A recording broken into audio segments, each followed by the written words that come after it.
संतवाणी. अंकिला मी दास तुझा. संत नामदेव. योगी सर्व काळ सुखदाता. संत एकनाथ यांची रचना. मन आणि बुद्धीवर संस्कार करण्याचं काम संतवाणी करते. महाराष्ट्राचे थोर संत कवी म्हणून नामदेव महाराजांना ओळखलं जातं. क्लिष्ट भाषा न वापरता साध्या, सरळ, सुबोध भाषेतील ही कवनं सामान्यांपर्यंत सहज पोचतात. गुरुग्रंथ साहेब मध्ये सुद्धा नामदेव महाराजांची 61 कवनं भक्त नामदेवजी की मुखबानी म्हणून प्रसिद्ध आहेत. वरील अभंगात संत नामदेवांनी परमेश्वर कृपेची याचना केली आहे आणि त्यासाठी दृष्टांत म्हणजेच व्हिज्युअल्स आपल्यापुढे उभी केली आहेत. बाळाला धोका असेल तर आई कुठेही असली तरी त्याच्या संरक्षणार्थ धावून जातेच. प्रसंगी आपल्या जीवाचीही पर्वा करत नाही. तसेच माझ्या पुढे आलेल्या संकटांना तू धावून येतोस. आईसारखीच माया आहे तुझी माझ्यावर. घरट्यातून पडलेल्या पिलाजवळ पक्षिणी तात्काळ झेप घेते. भुकेजल्या वासराचं हंबरणं ऐकून जशी गाय धावून जाते, तशीच मनापासून कळकळीने मारलेली हाक भगवंताला पोचतेच. चातक जसा पावसाच्या एका थेंबासाठी आसुसल्या नजरेने मेघाला विनवतो आणि संयमाने वाट पाहतो, विश्वासाने त्याच्या कृपेची कास धरतो, तसेच माणसाने सुद्धा त्या भगवंत कृपेची कास धरावी. योगी सर्व काळ सुखदाता. संत एकनाथ हे 16व्या शतकातील थोर संत कवी. सांस्कृतिक प्रबोधनाचे प्रवर्तक म्हणून पण ते ओळखले जातात. एकनाथी भागवत, रुक्मिणी स्वयंवर, भावार्थ रामायण यांसारखे मोठे ग्रंथ, अभंग, आख्याने, गवळणी, भारुड, पद अशी त्यांची बहुआयामी लेखन संपदा आहे. संत एकनाथांच्या रचना आपल्याला अभ्यासाला का आहेत, तर त्याच्यातून आपल्याला शिकण्यासारखं बरंच काही आहे. त्यांच्या लेखन शैलीतून बहुश्रुतता, समन्वयशीलता, अलंकारिकता, पौराणिक कथासंदर्भ, सामान्यांना कळेल अशी सुबोध भाषाशैली आणि लोककल्याणाची तळमळ हे सगळं आपल्याला शिकण्यासारखं आहे.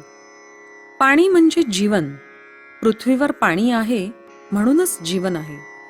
तर पाण्यापेक्षा श्रेष्ठ अशी कुठलीच गोष्ट नाही. पण अनेक दृष्टांत देऊन एकनाथांनी योगी पुरुष पाण्यापेक्षाही श्रेष्ठ कसा ते दाखवून दिले आहे. जगण्यासाठी, जीवनातील चेतन तत्वासाठी पाणी म्हणजे जीवन अत्यंत गरजेचे आहे. हे जरी असलं तरी पाणी हे शरीराच्या बाहेरचा मळ धुवून काढतं. पण योगी पुरुषातील सत्वगुण माणसाला अंतर्बाह्य निर्मळ करतं. पाण्याने एकवेळची तहान भागते, पण योगी पुरुष सदा सर्व काळ सुखाची बरसात करू शकतो. कारण योगी पुरुषाकडे जीवनाकडे बघण्याचा निकोप सात्विक दृष्टिकोन असतो. पाणी एक वेळची तहान शमवून सुखप्राप्ती करून देतं, पण नंतर थोड्या वेळाने माणूस तृषार्थ म्हणजे तहानतोच. पण योगी पुरुष मात्र आपल्या ज्ञान तेजाने स्वानंद तृप्तीची अनुभूती देतो.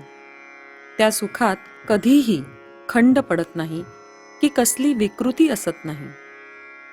मधुरता आणि गोडपणा शाब्दिकरित्या पाहायला गेलं तर सारखंच आहे. पण पाण्याला मधुर म्हटलंय आणि योग्याच्या वृत्तीला गोडपणा म्हटलंय. मधुरता ही फक्त जिभेला म्हणजे एकाच इंद्रियाला जाणवते वा तृप्त करते, पण योगिक गुण सर्व इंद्रियांना तृप्त करतात.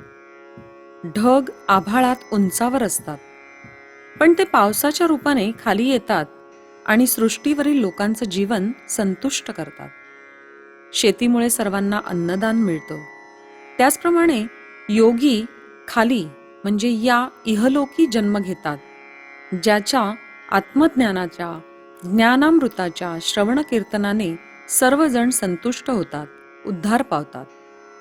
सन्मार्ग, सन्मती आणि सत्संगतीने ईश्वर प्राप्तीच्या मार्गाला लागतात. अभ्यास. या काव्यातील अभंगातील काही शब्दांचे समानार्थी शब्द पहा.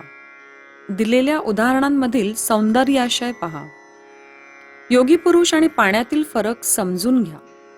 कशा पद्धतीने दोन्ही गोष्टी मानव उद्धाराचे सामाजिक कार्य करतात ते समजून घ्या. भाषाभ्यास. आदिमानवाच्या जीवनाविषयी अभ्यास करताना आपण पाहिलं, जसजसा माणूस शेती, अग्नी आणि चाकाचा शोध लावत गेला तसतसा तो स्थिरावला जाऊ लागला. अन्न मिळवायला लागणारा वेळ व श्रम जसजसे कमी होऊ लागले तसतसा त्याला फावला वेळ मिळू लागला. मग या फावल्या वेळात तो कला जोपासू लागला. आपल्याला माहीतच आहे, गुहांमधील भित्तिचित्र आणि रंगकला.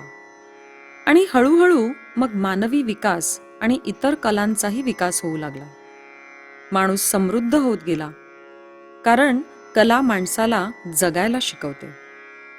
कलागुण प्रत्येकातच असतात, पण त्याचा रसास्वाद मात्र प्रत्येकाच्या कौशल्यावर, स्वानुभवावर अवलंबून असते.